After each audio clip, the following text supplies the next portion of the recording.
Good morning guys.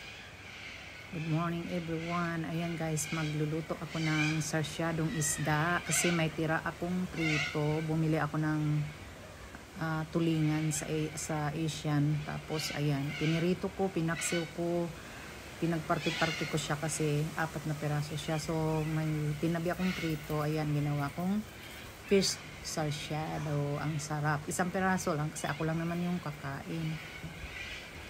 So, ganyan lang guys. Kapag na-miss mo ang pagkain Pilipino at nagkaroon ka ng pagkakataon na makabili, so ayan, tipirin. So, tinipid ko, umabot siya ng halos 1 linggo. So, ayan guys, simple lang, sarsyadong isda. Marami akong kamatis na hinog sa rep. So, ayan guys.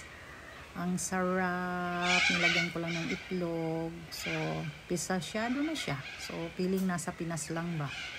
Thanks for watching sa inyo. At salamat sa mga nandyan lang. At salamat sa mga nanonood ng aking video. God bless everyone. So, ayan guys. Masarap siya. 1 ulaman lang. Kasi 1 ulo lang. Thanks for watching. Bye!